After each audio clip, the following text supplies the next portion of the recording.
በስመ አብ ወወልድ ወመንፈስ ቅዱስ አሐዱ አምላክ አሜን።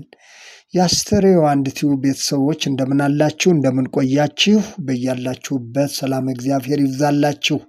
ዛሬ ስለ ጰራቅሊጦስ የጀመርነውን ሁለተኛ ክፍል እናያለን። መልእክቱ ለሌሎችም እንዲደርስ ላይክ እና ሼር በማድረግ እንድትጀምሩ፣ ሰብስክራይብ ያላደረጋችሁም ሰብስክራይብ እንድታደርጉ በአክብሮት አሳስባለሁኝ። መጀመሪያ የዮሐንስ ወንጌል ምዕራፍ 14 ከቁጥር 15 እስከ 17 ያለውን ክፍል አነበዋለሁ። ብትወዱኝ ትእዛዜን ጠብቁ፣ እኔም አብን እለምናለሁ ለዘላለም ከእናንተ ጋር እንዲኖር ሌላ አጽናኝ ይሰጣችኋል። ለዘላለም ከእናንተ ጋር እንዲኖር ሌላ አጽናኝ ይሰጣችኋል። እርሱም ዓለም የማያየውና የማያውቀው ስለሆነ ሊቀበለው የማይቻለው የእውነት መንፈስ ነው። ነገር ግን ከእናንተ ጋር ስለሚኖር ከእናንተ ዘንድ ስለሚኖር በውስጣችሁም ስለሚሆን እናንተ ታውቃላችሁ። ዓለም የማያየውና የማያውቀው ስለሆነ ሊቀበለው የማይቻለው የእውነት መንፈስ ነው። ነገር ግን ከእናንተ ዘንድ ስለሚኖር በውስጣችሁም ስለሚሆን እናንተ ታውቃላችሁ። እንግዲህ መድኃኒታችን ኢየሱስ ክርስቶስ አስቀድሞ ለሐዋርያት የተናገረው ቃል ነው። ዛሬ ደግሞ በእያንዳንዳችን ሕይወት ውስጥ ሊኖር ስለሚገባው የእውነት መንፈስ ቅዱስ የተነገረ ቃል ነው። በእናንተ ውስጥ ስለሚኖር እናንተ ታውቃላችሁ። አንዳንድ ክርስቲያኖች ክርስቲያን ነኝ ይላሉ፣ መልሶ ደግሞ ዓለማዊ ነኝ ወይም ዓለማዊ ነው፣ ዓለማዊ ናት ሲሉ ሲገልጹ ይሰማሉ። ዓለማዊነትና ክርስቲያንነት አብሮ የሚሄዱ አይደሉም። ሰው በሚያደርገው በስህተቱ በጥፋቱ ወዲያውኑ ንስሐ ይገባል እንጂ ዓለማዊ ነኝ ብሎ ዓለማዊነትን ተቀብሎ በዓለማዊነት መኖር አይገባውም። በዓለማዊነት ውስጥ የዓለም መንፈስ እንጂ የእውነት መንፈስ ሊኖር አይችልም። ዓለም የማያውቀው ስለሆነ በዓለማውያን ውስጥ መንፈስ ቅዱስ አይኖርም። የእውነት መንፈስ ነውና የእርሱ የሆኑት ብቻ ያውቁታል፣ በውስጣቸውም ይኖራል። ይህ ዛሬም ለእያንዳንዳችን እንደ ክርስቲያን አስፈላጊያችን መሆኑንና ይህ መንፈስ ቅዱስ የተባለው የእውነት መንፈስ በእያንዳንዳችን ሕይወት ውስጥ ሊኖር የሚገባ ዓለም የማያውቀው እኛ ግን ልናውቀው የሚገባ በውስጣችንም ልናኖሩ የሚገባ መሆኑን ልናስተውል ያስፈልጋል። ይህንን እውነት የተረዳው ንጉሥ ዳዊት ቅዱስ መንፈስህን ከእኔ ላይ አትውሰድብኝ በማለት ጸለየ። መዝሙረ ዳዊት በቅንፍ 51 ቁጥር 11 ላይ ቅዱስ መንፈስህን ከእኔ ላይ አትውሰድብኝ አለ።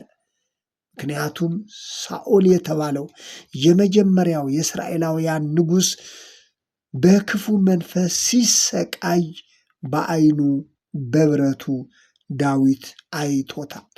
ሳኦል የእግዚአብሔርን ቃል አቃለለ። የእግዚአብሔር መንፈስ ከሳኦል ራቀ፣ ክፉ መንፈስ ማሰቃየው ይላል። የእግዚአብሔርን ቃል በመናቁ ለእግዚአብሔር ቃል ባለመታዘዙ ክፉ መንፈስ ሳኦልን ያሰቃየው ነበር። አንደኛ ሳሙኤል ምዕራፍ 16 ቁጥር 14 ላይ ይህንን እውነት የሚያውቀው የመንፈስ ቅዱስንም ጥቅም የተረዳው ልበ አምላክ ዳዊት ቅዱስ መንፈስን ከእኔ ላይ አትውሰድብኝ አለ። ከመጀመሪያ ጀምሮ እግዚአብሔር መንፈስ በሥጋ ለባሽ ላይ አይኖርም እስከ ማለት ያደረሰው ነገር ቢኖር የሰው ልጅ በአምላኩ ፊት በማመፁ አምላኩን በማሳዘኑ ነበር። ዛሬም መንፈስ ቅዱስ በውስጣችን ይኖር ዘንድ ቃሉን መታዘዝና በቃሉ እውነት መኖር ያስፈልገናል። መንፈስ ቅዱስ በእሳት የተመሰለበት አንዱ ምክንያት በማይታዘዙና በአመፀኞች ላይ የሚያስከትለውን ፍርድ የሚያመለክት ነው።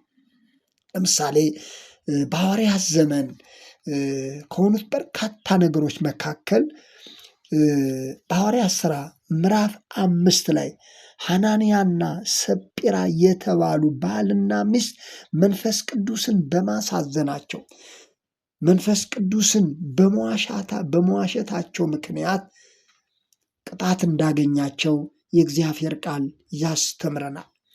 የሐዋርያት ሥራ ምዕራፍ 5 ከቁጥር 1 ጀምሮ ያለውን ስናነበው ሐዋርያው ጴጥሮስ ሐናንያና ሰጲራ የተባሉ እነዚህ ባልና ሚስት ብዙ ሰዎች ያላቸውን ንብረት እየሸጡ በሐዋርያት ኅብረት ውስጥ ለመግባት ከሐዋርያት ጋር ለመኖር ወስነው ሲመጡ ስላዩ እነዚህ ባልና ሚስት ደግሞ ንብረታቸውን ከሸጡ በኋላ ቀንሰው በመደበቅ መንፈስ ቅዱስን በማታለላቸው ሐዋርያው ጴጥሮስ እንዲህ ሲል እንደተናገረ እናያለን። እንዲህ ይላል፣ ሐናንያም የተባለ አንድ ሰው ሰጲራ ከተባለች ከሚስቱ ጋር መሬት ሸጠ። ሚስቱ ደግሞ ስታውቅ ከሽያጩ አስቀረና እኩሌታውን አምጥቶ በሐዋርያት እግር አጠገብ አኖረ ይላል። ሁለቱም ተመካክሯል። ተስማምቶ ሸጡ። ተስማምቶ ደግሞ ከሸጡት በመደበቅ በመቀነስ ያለን ይህ ነው በማለት በሐዋርያት እግር አስቀመጡ። ይህንን በመንፈስ ቅዱስ የተረዳው ሐዋርያው ጴጥሮስ ሐናንያ ሆይ መንፈስ ቅዱስን ታታልና ከመሬቱ ሽያጭ ታስቀር ዘንድ ሰይጣን በልብህ ስለምን ሞላ? መንፈስ ቅዱስን ታታልልና ከመሬቱ ሽያጭ ታስቀር ዘንድ ሰይጣን በልብህ ስለምን ሞላ? ሳትሸጠው ያንተ አልነበረምን? ከሸጠኸውስ በኋላ በስልጣንህ አልነበረምን? ይህን ነገር ስለምን በልብህ አሰብከው? እግዚአብሔርን እንጂ ሰውን አልዋሸህም በማለት ሲናገር ሐናንያ ይህን ቃል ሰምቶ ወዲያውኑ ወደቀ፣ ሞተ። ሚስቱን በተመሳሳይ ሁኔታ መጣች። ሐዋርያው ጴጥሮስ ጠየቃት። ልክ እንደ ባሏ የደበቁትን በመዋሸት ይህ ነው ያለን በማለት በመንፈስ ቅዱስ ላይ ዋሸች። እርሷም በዚያችው ቅጽበት ከባሏ ጋር ሞተች፣ አብረውም ተቀበሩ ይላል። ይህ እንግዲህ መንፈስ ቅዱስን ስላሳዘኑ በመንፈስ ቅዱስ ላይ ስለዋሹ የተፈጸመ ቅጣት ነው። ስለዚህ መንፈስ ቅዱስን አለማሳዘን፣ በመንፈስ ቅዱስ ላይ አለመዋሻት እጅግ አስፈላጊ መሆኑን ያስረዳናል። በተመሳሳይ ሁኔታ ሲሞን የተባለ ጠንቋይ የመንፈስ ቅዱስን ስጦታ በገንዘብ ለመግዛት አስቦ ወደ ሐዋርያት ገንዘብ ይዞ ሄደ። መንፈስ ቅዱስ በሐዋርያት ላይ የሚሰራውን ድንቅ ስራ የተመለከተው ይህ ሲሞን የተባለው ጠንቋይ እርሱም መንፈስ ቅዱስን በገንዘብ ገዝቶ በገንዘብ በሐዋርያት ላይ የሚሰራውን ትልቅ ኃይል እርሱም ለመስራት አሰበ። በዚህም ጊዜ ሐዋርያው ጴጥሮስ የእግዚአብሔርን ስጦታ በገንዘብ ልታገኝ አስበሃልና ብር ከአንተ ጋር ይጥፋ፣ ልብህ በእግዚአብሔር ፊት የቀና አይደለም ሲል ገሰጸው ይላል። የሐዋርያት ሥራ ምዕራፍ 8 ከቁጥር 20 ጀምሮ የተጻፈ ቃል ነው። የእግዚአብሔር ስጦታ የሆነውን መንፈስ ቅዱስ ለመቀበል ይህንን የእግዚአብሔር ስጦታ የሆነውን መንፈስ ቅዱስ ለመጠቀም በእምነትና በመታዘዝ እንጂ እንደ ቁስ ነገር በብር የሚገዙት እንዳልሆነ እንገነዘባለን። መንፈስ ቅዱስ ትልቁ የእግዚአብሔር ስጦታ ነው ወገኖቼ። ትልቁ የእግዚአብሔር ስጦታ፣ ለክርስቲያኖች የተሰጠው ትልቁ ስጦታ ሐዋርያት አገልግሎታቸውን እንዲያከናውኑ አስቀድሞ በተነገረው የተስፋ ቃል መሰረት በክፍል 1 ላይ እንዳየነው መንፈስ ቅዱስ በወረደላቸው ጊዜ የሰሩትን ድንቅ ስራ ክፍል 1 ላይ አይተናል። ዛሬም እያንዳንዳችን በሕይወታችን የእግዚአብሔርን ስራ ለመስራት ለእግዚአብሔር የተመቸ ሕይወት እንዲኖረን የመንፈስ ቅዱስ ስጦታ እጅግ አስፈላጊ ነው። ይህንን ትልቁን የእግዚአብሔር ስጦታ በተገቢው ሁኔታ መያዝ ደግሞም መንፈስ ቅዱስን ላለማሳዘን መጠንቀቅ ያስፈልጋል። የእግዚአብሔርን መንፈስ አታሳዝኑ ተብሎ የተጻፈው ለዚህ ነው። መንፈስ ቅዱስ በውስጣችን እንዲኖር ከፈለግን ላለማሳዘን መጠንቀቅ ተገቢ ነው። ላለማሳዘን መንፈስ ቅዱስ ስለሚያዝን ላለማሳዘን መንፈስ ቅዱስን ላለመዋሸት መጠንቀቅ ያስፈልጋል። ሐናንያና ሰጲራ መንፈስ ቅዱስን ስለዋሹ ስላሳዘኑት በሕይወታቸው ትልቅ ቅጣት ገጥሟቸዋል። ለክርስቲያኖች መንፈስ ቅዱስ እንደ ማኅተም ነው።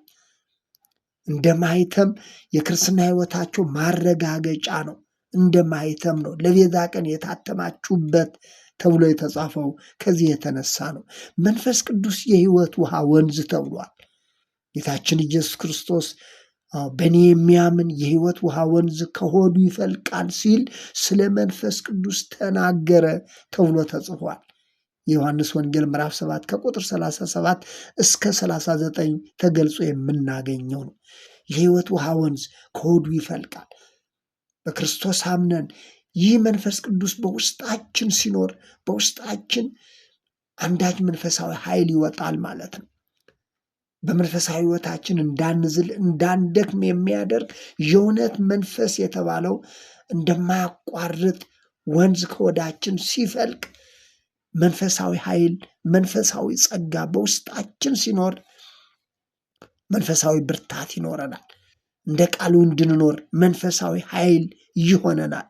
እነዚህ ሁሉ ስለ መንፈስ ቅዱስ የተነገሩት ለእያንዳንዳችን ትልቅ ስፍራ እንዳላቸው ይህንን እውነት ችላ እንዳንል የተሰጡ ትምህርቶች ናቸው ወገኖቼ። ስለዚህ መንፈስ ቅዱስ በሕይወታችን ትልቁ ጸጋ መሆኑን ልንገነዘብ ያስፈልጋል። ቀደም ብዬ እንዳነሳሁት ዓለማዊነትን ከክርስትና ሕይወት ጋር አጣምሮ መያዝ አይቻልም።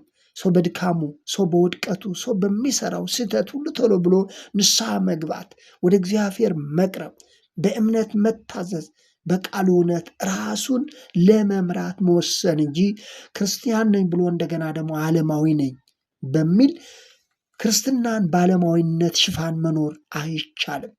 የእውነት መንፈስ የሆነው መንፈስ ቅዱስ በውስጣችን እንዲኖር ካስፈለገ ዓለም የማያውቀው ዓለም የማያዩ ነው የተባለው። ዓለም ይህንን የእውነት መንፈስ ማወቅ አይችልም። ዓለም ይህንን የመንፈስ ቅዱስን ነገር ማየት አይችልም፣ አያውቀውም። በሚያውቁት በክርስቶስ ለሆኑት ግን ይህ የእውነት መንፈስ በውስጣቸው እንዳለ፣ ይህ የእውነት መንፈስ ከእነርሱ ጋር እንዳለ ያውቁታል፣ ይታዘዙታል። ይህንን የእውነት መንፈስ በመታዘዝና እንደ ቃሉ በመኖር በውስጣችን ይኖር ዘንድ ለቃሉ እውነት መታዘዝ ይገባናል። እንደ ቃሉ መኖር ይገባናል።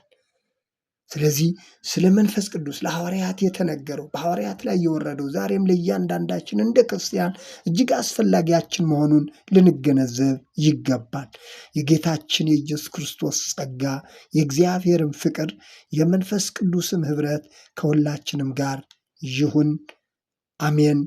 ክፍል 3ን በቀጣዩ እየላችሁ መለሳለሁ።